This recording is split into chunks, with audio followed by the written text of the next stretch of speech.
Assalamualaikum warahmatullahi wabarakatuh. Sobat Lutfi Info dimanapun berada, welcome to my channel YouTube Lutfi Info, YouTuber santai yang membuatnya terlelap hingga tertidur. Gerakannya seperti badai yang membuatnya terkejut hingga terbangun dari tidur. Salam takdim untuk semua. Assalamualaikum warahmatullahi wabarakatuh. Alhamdulillahirrabbilalamin. Bersyukur kepada Allah. Allahumma sholli ala sayyidina Muhammad. Bersalawat kepada Nabi Agung Nabi besar Muhammad sallallahu alaihi wasallam. Alhamdulillah, berjumpa lagi di channel YouTube YouTuber Pejuang. Halo sobat Lutfi YouTuber semua. Salam takdim untuk semuanya, sebangsa dan setanah air. Mari kita bersatu. Yang kemarin alhamdulillah ada tema yang sangat menarik, yang sangat luar biasa. Kalau khusus kalangan muda ini sangat menarik, gitu. Kenapa menariknya? Karena dialog persatuan umat. Berarti otomatis yang datang ke sana bukan hanya umat Muslim saja. Berarti semua boleh datang. Nah itu sangat luar biasa, masya Allah luar biasa.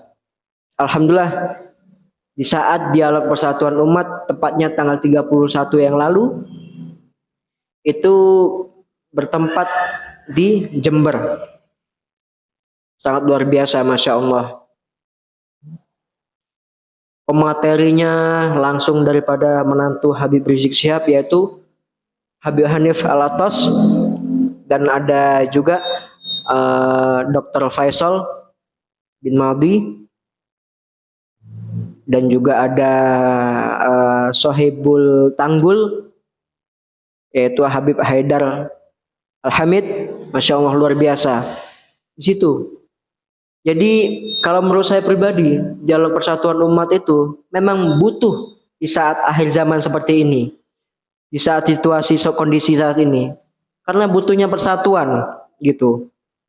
Dari semua lini kita harus bersatu. Karena kenapa? Dengan kita bersatu, kita akan menjalin musyawarah, silaturahim, konsultasi, konsolidasi satu sama lainnya, saling mendengar, gitu kan? Dan saling memberi nasihat, masukan, gitu. Saling tukar pikiran, tanya jawab. Itulah dialog persatuan umat, gitu. Saya sebagai anak muda sangat bangga, sangat luar biasa adanya dialog persatuan umat itu. Gitu. Jadi di saat dialog persatuan umat itu bukan hanya teori saja, tapi dari sikap sang pemberi materi ini itu juga kita lihat saling menghargai, saling toleransi.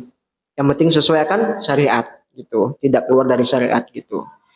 Kita lihat sikapnya, masya Allah luar biasa, saling menghargai, menghormati, gitu. Apalagi Habib Hanif Alatas pada waktu itu mengatakan, sepengetahuan saya, di saat dialog persatuan umat itu,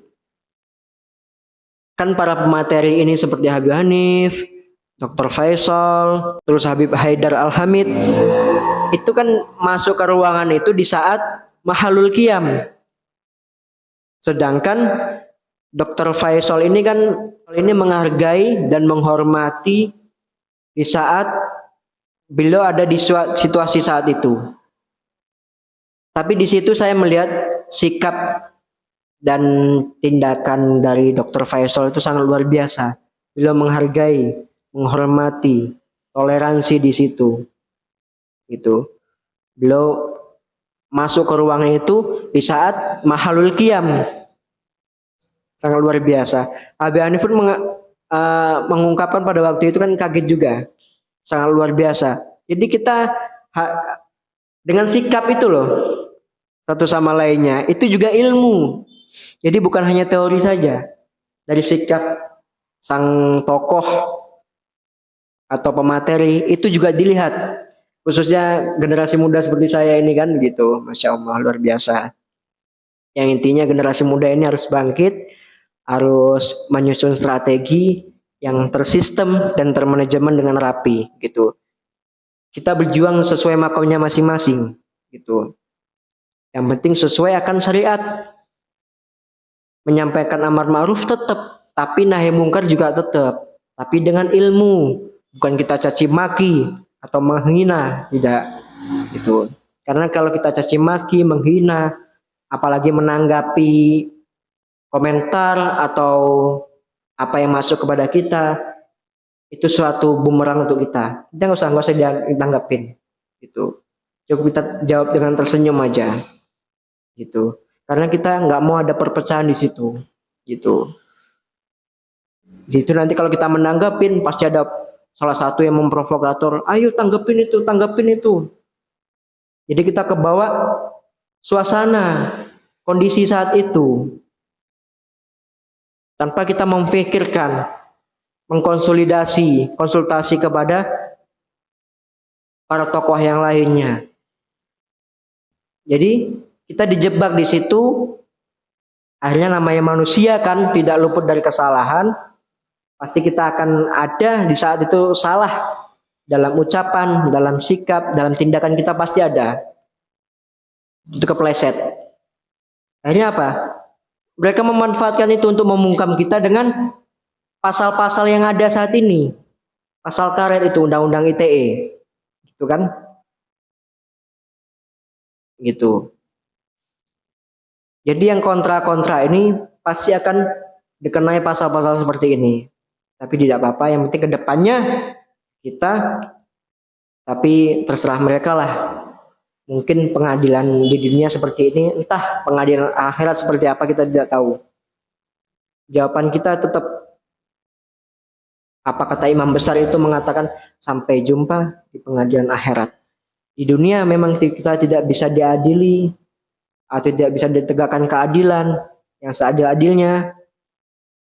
Ya udah, sampai jumpa di pengadilan akhirat. Sangat luar biasa. Allah tidak diam. Allah tidak diam.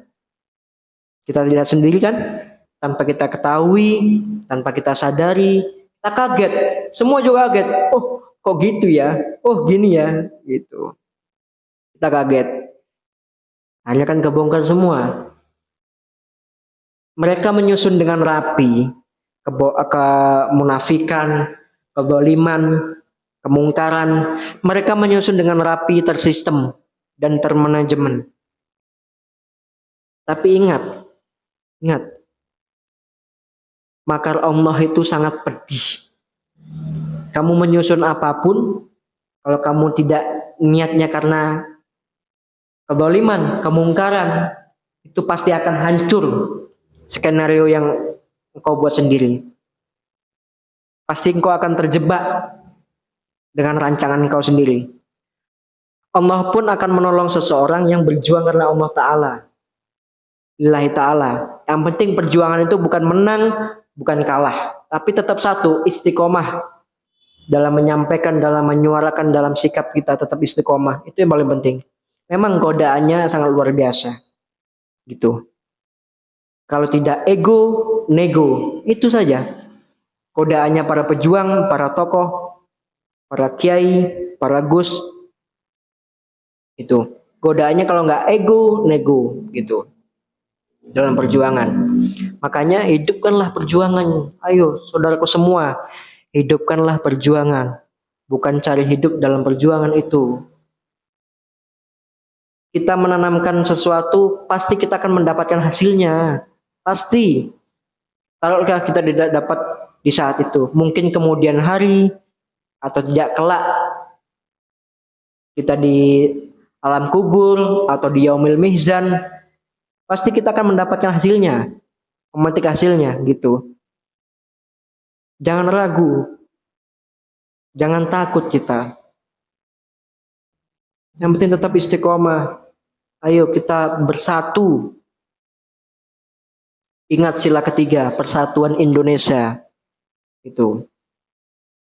Dan juga kita pegang juga ini, semua Pancasila tetap kita pegang. Kita erat.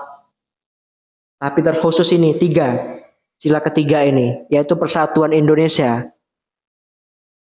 Kalau kita sudah bersatu, maka sila kelima akan terwujudkan, keadilan sosial bagi seluruh rakyat Indonesia. Itu.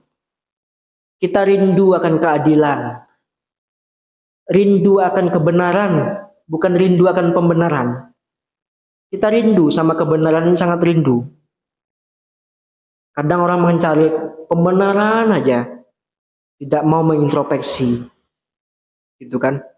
Kita butuh kebenaran, bukan pembenaran. Bukan saling menyalahkan satu sama lainnya, tidak. Kita bersatu, intinya seperti itu. Berjuang nahi mungkar tapi dengan ilmu dan akhlak. Adanya akhlak karena ilmu, gak mungkin. Akhlak akan muncul kalau tidak ada ilmu, tidak mungkin. Gitu, teman-teman semua, saudaraku. Saya pribadi, saya bukan ustadz atau gus, saya cuma YouTuber saja. Ya gitu. Itu teman-teman semua, saudaraku semua, sebangsa dan setanah air, mari kita bersatu satu sama lainnya. Tapi tetap ingat, kalau soal akidah, keyakinan kita, lakum dinukum waliyadin, gitu. Jangan salah, jangan kita memandang seseorang itu atau siapapun itu rendah. Atau nggak selevel dengan kita. Nggak sebanding dengan kita. Jangan. Mungkin pada saat itu kamu di atas, kita tidak tahu, pasti dia akan di bawah. Nggak mungkin ban itu berputar dengan di atas saja, pasti berputar terus. Kadang di atas, kadang di bawah, kadang di atas, kadang di bawah, nggak pasti. Itu. Yang penting kita saling menghargai, menghormati satu sama lainnya, mentoleransi, gitu. Biarkan mereka mengatakan kita radikal, intoleran, atau ekstremis, terserah mereka, biarkan. Kita balas dengan sikap, bukan dengan ucapan saja. Dengan ucapan tetap, kalau mereka mengatakan menyinggung soal akidah, apalagi sampai menistakan agama, kita tetap menanggapi, menyuarakan, tetap nggak diem. Tapi dengan sikap kita juga, kita lihat. Gitu. Ya mudah-mudahan para penegak hukum yang ada di dunia ini, siapapun itu, mudah-mudahan Allah berikan hidayah, Allah berikan pertolongan agar hatinya itu dibuka. Ingat, kalau kalian tidak adil di dunia ini, tidak adil dengan apa yang kalian lakukan, siapapun kalau kalian terlibat itu, maka kalian akan mengambil hasilnya daripada itu. Entah di dunia, entah di akhirat. Mungkin tidak dari Anda sendiri, dari keluarga Anda mungkin kena gitu. Tidak mungkin. Apalagi kalian mendolimi seseorang itu. Gitu. Mendolimi seseorang, ya sesuai hukum. Gitu. Intinya, tegakkan keadilan, maka akan kita pegang terus sila yang kelima, keadilan sosial bagi seluruh rakyat Indonesia. Rakyat Indonesia. Kita lahir di sini, tumpah darah kita di sini, insya Allah kita juga mati di sini. Otomatis kita nggak usah menyuarakan NKRI harga mati, nggak usah. Dari hati kita yang paling dalam, kita akan ditanamkan, yaitu perjuangan untuk Indonesia sampai tumpah darah. Itu. Selama darah kita masih merah, tulang kita masih putih, merah putih. Ingat. Mari kita hilangkan ego dan ego ini semua. Saya pribadi juga akan berusaha menghilangkan ego gitu. Godanya sangat luar biasa dalam perjuangan ini. Gitu. Apalagi kita menegakkan amar ma'ruf nahi mungkar gitu, sesuai makomnya masing-masing. Banyak sekali godaannya. Tapi tetap kita ingat pesannya Habib Rizik pada waktu itu kan, kalian capek, wahai para pejuang kebenaran, keadilan, kalian capek. Musuh kalian lebih capek daripada kalian. Kalian mengeluarkan uang, musuh kalian lebih banyak mengeluarkan uang untuk kalian, untuk membungkam kalian. Kalian ada rasa ingin menyerah, Mereka pun ada, rasa ingin menyerah itu ada. Kenapa mereka ingin menyerah? Karena gini, kenapa? Karena dia ingin menyerah, karena kita adanya persatuan. Mereka ini tidak ingin kalau kita ini bersatu, persatuan umat ini. Gitu. Kalau persatuan umat ini sudah kita pegang satu sama lainnya, maka di situ akan keadilan yang seadil-adilnya, kemakmuran rakyat yang sangat menyeluruh, tidak pandang siapapun, tidak adanya kelaparan atau ekonomi yang saat ini sangat menurun sekali, gitu. Apalagi para pedagang itu kan banyak jualannya yang sepi, gitu, atau sampai gulung tikar gitu kan, gitu. Maka kalau kita bersatu satu sama lainnya, peduli akan negeri ini dan keadaan saat ini, insya Allah negeri kita akan menjadi negeri yang baldatun, thayyibatun, warabun ghafur. Ingat pesan saya pribadi, santainya membuatmu terlelap hingga tertidur. Geraknya seperti badai yang membuatmu terkejut hingga terbangun dari tidur. Ila liqa fi amalillah. Assalamualaikum warahmatullahi wabarakatuh.